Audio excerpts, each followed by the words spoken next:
James Blake, your Inside Tennis with the Cause. Well, the Krickstein tennis, it all started with a Dr. Herb. Works with your sisters, with Renee, with Kathy, with Kathy's daughter, with your other sister, and of course with you. What influence did this guy, Dr. Herb, have on your lives? Well, obviously he had a tremendous influence on all of us. He helped us immensely in so many ways, not only as being good people and teaching us great values growing up as young kids, but obviously he loved sports. My dad had a tryout with the Detroit Tigers, so it was in his blood that he liked professional sports and sports in general. And so he started with my oldest sister, Kathy, and got her involved in tennis, and my other two sisters played as well. And I just think he had a way to make us all believe in our abilities and really teach us work ethic and what it means to work hard and know that you can achieve your goals if you do that. And I think we all took to him, some better than others. You know, he was a tough guy, like I think you have to be to a certain degree as a father and lead me. You can't do it when you're that young as a youngster on your own. You need help, you need guidance, you need that support. I think that's very important, and he was able to do that in a way that at least I could handle. My other two sisters were a little bit more difficult on, but you were easier going? Maybe a little bit easier going. I listened and things didn't bother me as much. I could handle it a little bit better, and I think Morgan was tough-minded too. And Morgan, the golfer. Yes, she dealt with it too. So it was interesting. I always think how my dad started with me at 6, and at 16, in 10 years, I was able to turn pro and win my first professional tournament, and then he did the same thing with a different gender in the same sport. Correct, different sport, and amazing how she started golf at 7, and by 17 she won a major.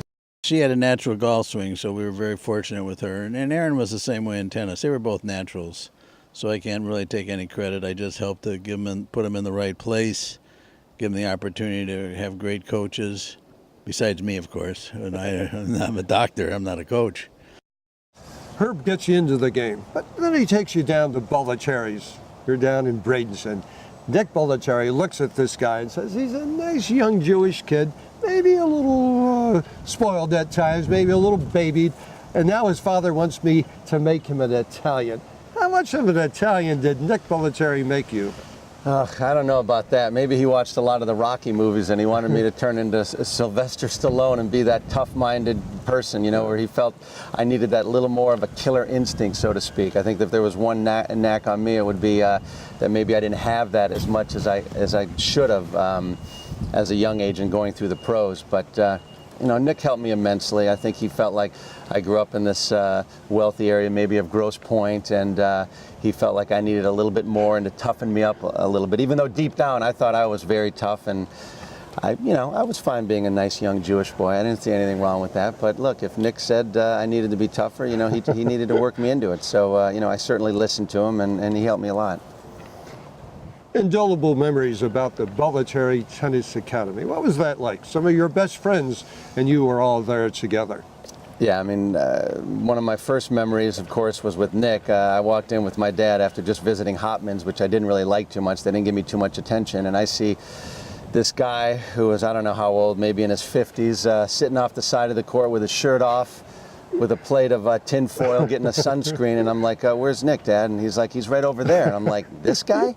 That can't be true. And sure enough, he's out there, and he says, get over there. So he starts firing balls at me, and he liked my forehand. He thought I had a lot of potential. So that was my first impression of Nick. It was kind of funny, the suntanner, but great personality, and someone who was a great motivator and got the most out of, I think, his players. Also a great memory was when I first saw Andre Agassi down there hitting balls. I was like, wow, this kid's unbelievable. His timing, his control, his racket head speed at 11, 12 years old was amazing. He was like a can't-miss product. And sure enough, he became pretty good as well. Also grew up with Jimmy Arias, who was down there as well. He was a good role model for me and someone I spent a lot of time with growing up, and saw him make the transition into the pro game, and I think that helped me as well. So I think just being in an atmosphere at Voluntary with so many great young players, older players who were all trying to achieve greatness in tennis, I think really helped me make that transition in the pros and become a better player in person. You are America's best. You win 5 national tournaments. You are America's best player out there. Compared national junior American tennis back then, Aaron, as today. What's happening? Well, it's an unfortunate thing in American tennis. I don't hit with too many of the top 10 and under kids here at St. Andrews Country Club. Occasionally I see them, but obviously American tennis in general is on the downside. I'm hoping it's cyclical, but we've been in too long of a cyclical period. For me, I didn't grow up in that USTA program. They didn't have that then, and obviously I didn't need it. I was successful, and other people didn't as well. So I don't think it's necessary. For whatever reason, we're not getting kids either staying in the game of tennis or they're not improving at the rapid rate that other countries are getting them to do. I'm not really sure why. That's the million-dollar question. I do know in the late 80s when I was top 10 for several years, we had 7 Americans or even 8 in the top 10. Now, I don't think the casual fan of tennis could tell you who the number 2 ranked American is. And that to me is a sad thing. And I think tennis needs in general top Americans in both the women and the men's game to be successful globally and to continue to grow the sport. So hopefully we'll develop that champion one day, again soon. You set a few records out there. You win as the youngest player ever to win an ATP Tour event. 16 years, 2 months in Tel Aviv. It had to have some personal impact and feelings on you. How good was it to win that first title there? It felt great. Obviously, being in Israel made it that much more special. I knew my grandfather was a rabbi. His father was a rabbi. I came from a long list of rabbis, so I was happy that my dad broke the chain and became a pathologist, so I didn't have to become a rabbi. I don't know how good I would have been at that, but anyways, you're doing it every day. I guess to a certain degree. I mean, my mom taught me some Yiddish words, being a mensch and things like that, but it was all in good fun. But no, it meant a lot to me. I think it means more to me now than it did then, just because I was so young. Maybe I didn't really realize the magnitude of how amazing that accomplishment was at the time, to win a professional tournament at 16 years, 2 months, and being in Tel Aviv with my background, heritage, tradition as a Jewish boy was pretty cool. I do remember after that they wanted me to play Israeli Davis Cup because if you're Jewish, even though you're from another country, you're able to play for Israel. But did you play both? I don't think so. I don't think so. And I know that I wanted to play for the U.S. Davis Cup, so I chose that, and I was fortunate enough to get high enough and be asked, so that was a big honor for me as well. Absolutely. Another record. You break into the top 10, younger than anybody else at age 17. A little overwhelming at the time. How did you handle that? Again, I think it happened so fast in a 12-month period. I went from being ranked, 494 to, close to the top 10, and then got to number 9, I think at 17, 2 weeks, just beating Bjorn Borg's record. So I always felt as a youngster when I was winning everything that it's like, when I turn pro, why shouldn't I continue this success? You know what I mean? As a youngster, you don't feel the pressure. You don't think about the money. You don't think about everything else that goes with it. You're just remembering you winning matches and trying to get better. And I think it happened so fast for me. And then I had a major injury when I did get in the top 10, and all of a sudden I was out for 6 months with a stress fracture in my foot. So that was a big setback, and I think it really took its toll the next year. I had the sophomore slump. How did you handle that setback? It wasn't easy. What was that like for a young kid? It wasn't easy because I was off for the first time for a long period of months where I couldn't play tennis, couldn't work on my game, which I thought was imperative at that time. Because as a 17-year-old, you have to keep improving. And if you don't keep improving, there's always people who are working harder or getting better at the same time. So when I came back, my game was just trying to get back to where I was, and I didn't really have time nor really work on the weaknesses and things that I needed to develop my game as I went forward. And I think that really curtailed my level as I went forward the next few years, and it was always a little bit of a battle for the next few years as I developed stress fracture after stress fracture after stress fracture for 3 to 4 years following that. So it was a challenge for me, and unfortunately, I don't like to make excuses for that, but it certainly definitely was a detriment to my career with all the injuries that I had. Let's go on the high side of things. What did you get out of that experience that has helped you become the man that you are today? Well, I think you realize that you have to be fortunate and you have to feel good, whatever the consequences or whatever you're dealt with in life, you have to deal with. And I think the adversity that I had as a pro, it was just the cards that I was dealt. I had to deal with it. I realized I got to work extra hard to get back. And if it wasn't meant to be, or I couldn't become the player or win the Grand Slams that I had hopefully envisioned when I was younger, which it didn't happen, so be it. I know that I worked hard and did the best I possibly could. And I think I felt good about that at the end of my career. So I think now I take that the job that I have, and it makes me feel good about that as well. And some of the biggest wins in the game: Becker, Sampras, Wielander, Lendl, Edberg. What was in the Aaron Krickstein game back then that you could beat these guys, knock off the number ones in the world? Well, I think if you asked anyone, they would, tell you it was his big forehand. I think I had the ability to hit with power from just about anywhere of the court. I think when I was in trouble, I could take a defensive position and go into an offensive position, which I think you need at the high levels of the game, being able to dictate play and have a big shot. Nowadays, you need even more than that. You can't have any weaknesses or any average shots. You need to be great at all the levels, and I think that's one of the differences of today's game and the game when I grew up in. You could win with one weapon and maybe just a so-so shot, but I had that big weapon, which was big in the 80s.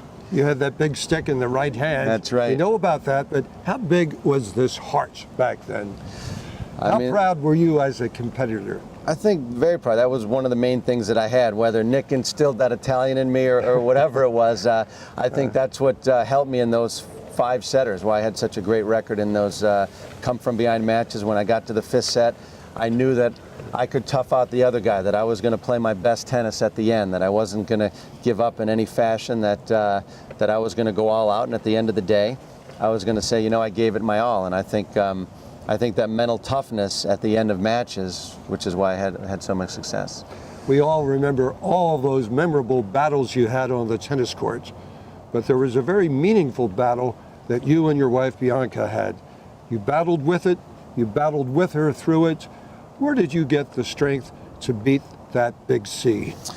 Yeah, that was a tough situation in life for both of us. Our daughter was just born. She was under a year old. Jade, and she developed a rare cancer, choriocarcinoma, which is developed in the placenta during the pregnancy. 30 years ago, you didn't live from this cancer. Now it's actually one of the few curable cancers that you can have. She was young, which helped her battle it, but I was, the director of tennis here at St. Andrews when we went through this, and she was up at Sloan Kettering in New York, so I was traveling back and forth during the week, 3 days a week in New York, being with her during treatment, and down here trying to make a living and work the club as well. So it was a very challenging time for us, scary, not really knowing what the end result would be, but I think with all my history of hard work and everything and positive attitude, I think that helped me get through it, and I think I might have helped her as well. And her being young, not knowing what was going on, and just realizing, look, we had this young daughter and she had to fight through it. I think we battled hard together, and fortunately for us, we got through it, and we got 2 healthy kids now, and she's healthy, so we're very grateful that everything worked out. God bless indeed. Yep, thank you, guys. All right, ESPN, they gave it to us in the 30-30. A nice reflection of a memorable match at the U.S. Open a quarter of a century ago, and it was revealed there was not a lot of conversation between you and Jimmy afterwards, but you put this thing together. You got a reunion match coming up with the great Jimmy Connors. What's that personally make you feel like, to put this back together, to make history again? I think it's amazing, really, when you think about that match and that loss. It was devastating at the time for me to lose that match, being a 4th round of the U.S. Open with an opportunity to get through further, and a tournament that I love to compete at. I didn't think at the time that it was ever going to be as famous as it did, that match. I mean, I knew it was a tough loss, and it was on his birthday, and it was Jimmy Connors, and it was on Labor Day, and all the things lined up. But of course, I didn't know that I'd be hearing about it for 25 years, and every rain delay they would be showing it more than any match in history. That's when you pray for sunny 2 weeks at the Open, don't you? I did for a while, but then I became to kind of accept it and actually like it, knowing that people who didn't watch me play, and I could show my kids as well. So for me, the history of that match, and not really speaking to Jimmy for so many years after, and to be able to pull this off at the St. Andrews Country Club, at the club where I work at, and to be able to pull this together for our membership and kind of put closure to the whole thing before Jimmy kind of swims off into the sunset, and he can play one more match against me. It's pretty unique and pretty special for me to be able to be back on the court with a legend like Jimmy. I'm frankly honored, and it's a humbling thing for me playing with someone of his caliber, and to be able to do it on my home court is great. You decided to stay in tennis, to be a club director of tennis here at St. Andrews. What's life like for Aaron Krickstein, the director of tennis? It's great. I mean, to be quite honest with you, like probably most tennis players, when you grow up as a youngster, you're not thinking about what you're going to do after tennis. You're just trying to win that next match and get as good as you could be and try and move up those rankings. So when I was done playing, I didn't know what I wanted to do with my career. My father and sister both lived at St. Andrews Country Club. Everything aligned perfectly. When, ironically, my dad told me about this, my sister did, I was like, no, there's no way I'm doing this. I'm actually going to have to answer to somebody. I'm going to have to take responsibility. I'm going to have only 3 weeks vacation. When you're your own player on the pro circuit, you're your own boss. And I, quite frankly, accepted the job, and I quit the next day. I was in bed all day, you know, freaking out, and my dad called me up and he like basically gave it to me saying, what are you going to stay retired your whole life? Do something and you're going to do this job. And so he basically kicked me in the can and told me I have to do it. He called me up the night before he was supposed to start. He said, I can't do it, I'm not doing it. And I lost my temper a little bit, and I said, you are doing it, you gave your word. And he did it. And my thought process was, I'm going to do it for a little bit. I'll try it. If I don't like it, then I'll try something else. And here we are 15 years later. So I think I'm most proud of the fact that I had no idea what I was getting into. I had no experience, no knowledge of what the job took to do, and never really coached, taught before. And now 15 years later, I think I've done a pretty good job learning it. And I feel proud of the fact that I've been able to run a successful program for this, you know, high-end country club in Boca Raton, and I think the members like it, and I love working here. So that's probably what I'm most proud about. So many new members are so excited that Aaron Krickstein is our director of tennis. He is such a hands-on, wonderful guy. And not only is he a sterling player, a world-class player, he's a world-class person. And he is so much the soul of what we do here. He just cares. He's just a hell of a guy. We all know how proud Dr. Herb was of you. How proud are you of Jade and her commitment to excellence in tennis?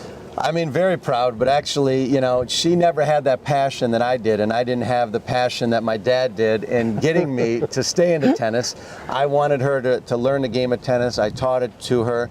We played, but she never was like, Daddy, can we go play some tennis? So a couple years ago, I actually took my foot off the gas, and she's actually an amazing singer. She sung, you know, a song at Morgan's wedding, my niece, in front of like 300 people. So if you asked her right now, what would she like to do? She wants to be on Broadway. She knows all the Broadway shows, the acts. She's actually going to sing the national anthem here today before the match. So I'm real proud of her. And I've always said, you know, whatever you want to do, I'll stand behind you, support you, and whatever that may be. And she's a great young girl, has a lot of passion. She has a lot of fight. And you know, I'm just happy she's healthy, and we're a great family together. Aaron Krickstein, thanks for working us into a very busy schedule today. And so, well, shall we say, let the games begin. Let's do it. See the juices out there. All right. Thanks, guys.